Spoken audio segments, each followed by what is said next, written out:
There's this experience that I have on an at least weekly basis where I enter a meditative trance state. So I meditate until my body is fully relaxed. I meditate until my mind or minds are fully relaxed. And then I enter a sort of in between state where I'm not asleep, but I wouldn't say I'm necessarily fully awake either. I can still feel my physical body in my bed or wherever I am meditating. And when I am in this sort of self-induced trance or relaxed state, I go from here to exploring my mind. And I go into my mind and I inhabit my minds as a place or places.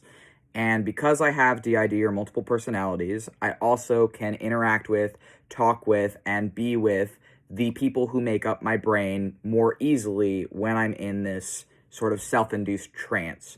But not only can I visit with these other people who form my brain, I can also visit these various different places that form my headspace or internal world.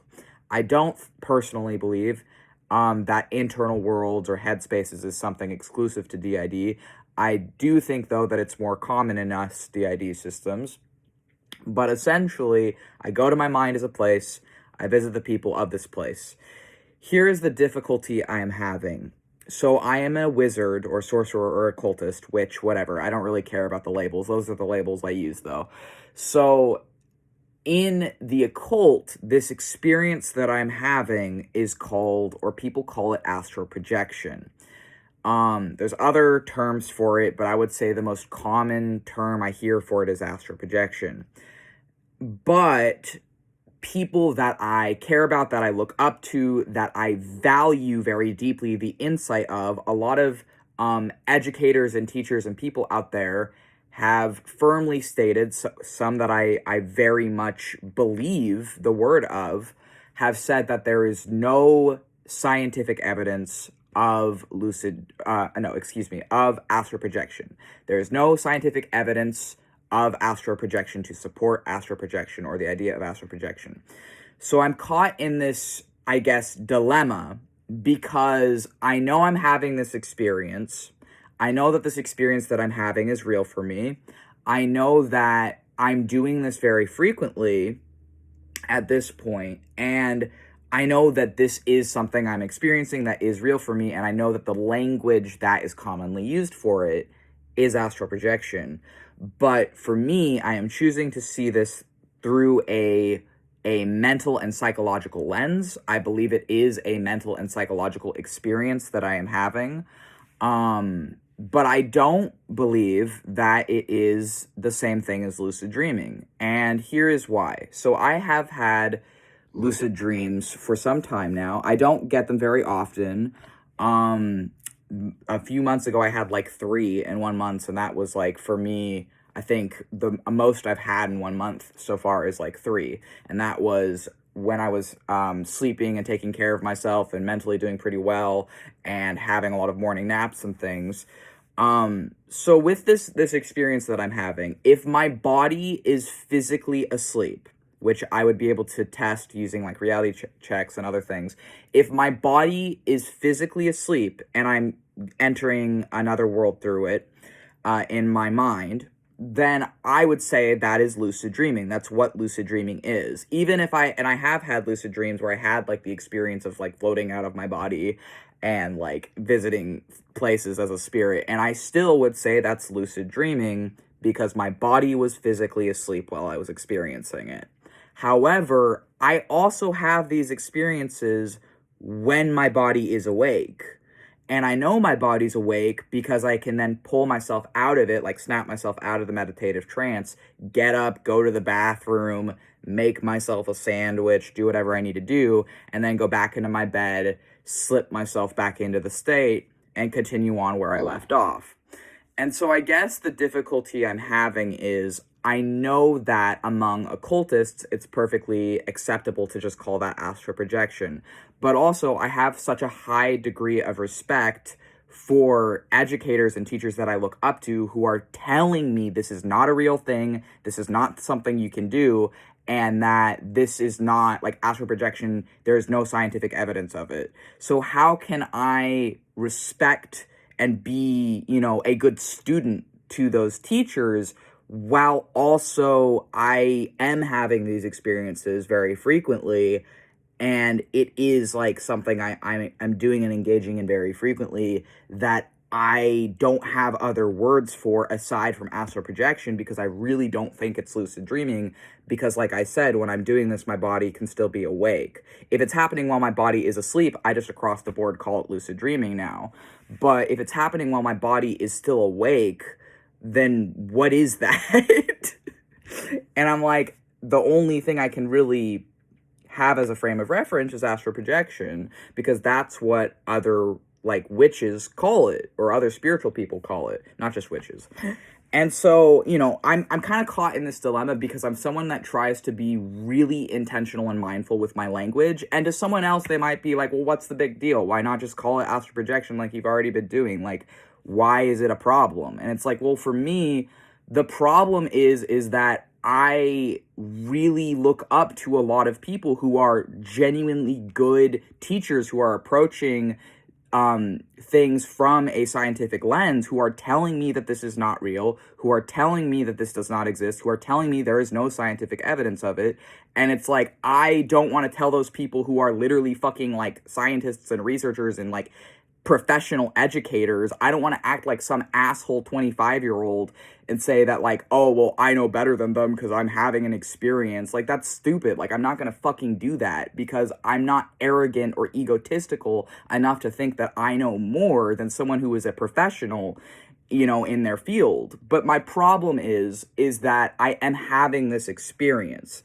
And yes, part of it probably could be connected to I am a DID system and I am autistic. So the way that my brain interprets information and the way that my brain interacts with the world is obviously going to be different than someone who does not have an autistic brain and who does not have a DID system, or does not have multiple personalities separated by amnesia, or dissociative amnesia, I mean. So I understand that like part of what I'm having is connected to my disabilities. I also understand that for me, my spirituality as a chaos sorcerer is also connected to my disabilities in my case. But I also feel strongly that I am having experiences of going to other worlds, both the ones inside of myself and sometimes worlds outside of myself too, I feel. Although my interaction with those worlds outside of myself, I still see as a mental and psychological construct. So where those lines are, I think, is like, I don't really know. I sort of think spirits and my gods are also mental and psychological, but I still believe in them. So it's like, it's just like, I guess for me, where I'm struggling is I want to be someone who is not promoting, I don't want to be like harming people with my language, essentially. I've been in and out of cults before. I have witnessed and experienced firsthand the dangers of using language thoughtlessly. And I want to make sure that I am being very intentional and that I am being very careful with my language when I'm using language. Like, I really try and work at that over time and get better at that, because language is power. Like, as a wizard, I truly genuinely believe words carry power. What you say, how you speak, has an impact. It has an impact on you, those around you, and the world around you. I really believe that. And so to me, as someone who is trying to learn and take things seriously, when I see a teacher who I look up to, who I have a lot of respect for, who I really, really appreciate, who has really personally helped me in my life, who, probably doesn't even fucking know me or care about me, but who has really fucking helped me in my life through the things they've taught publicly. When I see someone who I look up to, an authority figure who is a professional in their field, telling me things like, there is no scientific evidence for astral projection, but then I'm still choosing to use the word and term astral projection, I almost feel as though I'm I'm not trying to be dishonest or disingenuous, I guess is what I'm saying, but I don't know what else to call it if I'm entering a trance state and then having the experience of going to other worlds and talking to other people through my mind, these spiritual beings or whatever, and these places that I go to that I do think are psychological and mental, but I'm still able to do it even when my physical body is not asleep.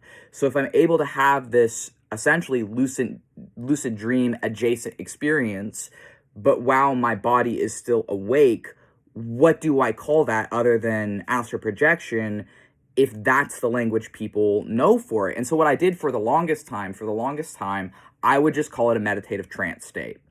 Because that way I'm not putting the focus on the idea of an astral plane or astral realm, which frankly I don't even know if I believe that. But what I do know though is that when people say astral projection, they're talking about the experience that I'm having. So it's like I want to sort of appeal to both sides of this essentially. Like I want to be using language that other witches are going to understand or other spiritual people are going to understand, but I also want to be using language at the same time that skeptics and secular people and people approaching it from a more scientific, psychological, mental lens are going to understand. And so for me, I'm caught in between in this dilemma of, do I just call it astral projection so that I get people to actually see, what I'm talking about and to see the experiences? So essentially to get people to see what I'm talking about, or do I use the language that is more in line with the educators who I respect, who are telling me that that astral projection is not a real thing, that it's from a scientific perspective does not exist. And I'm like, okay, I know those same people would tell me that my gods and my beliefs and being a witch doesn't exist as well. They would say, whatever about that too, I'm sure. But it's also like, I know that for me in my own path that I definitely am a witch, that for me, I definitely do believe in my gods. I interact with my gods. And for me, although I do think they are psychological and mental as much as they are anything else, they're still very real in my life and have a daily impact in my life. So it's like, how do I like, I don't know. I'm trying to think about this because I'm like, I want to be respectful, I want to be intentional, and I want to be careful, but I also want to share my experiences. And if the language that people are familiar with for the experiences I'm having is astral projection, then I'm more inclined to use that rather than just saying meditative trance state, because I know what I'm doing is not necessarily lucid dreaming, because I do that as well, and this is different from that. But I also don't want to be disrespecting specialists who are telling me that this shit isn't real. So it's like, it's very frustrating, essentially. It's very frustrating because I value educators and the people who are, fighting through essentially the spiritual bullshit online so much, and I value them to such a high degree. But at the same time, I am a very deeply spiritual person.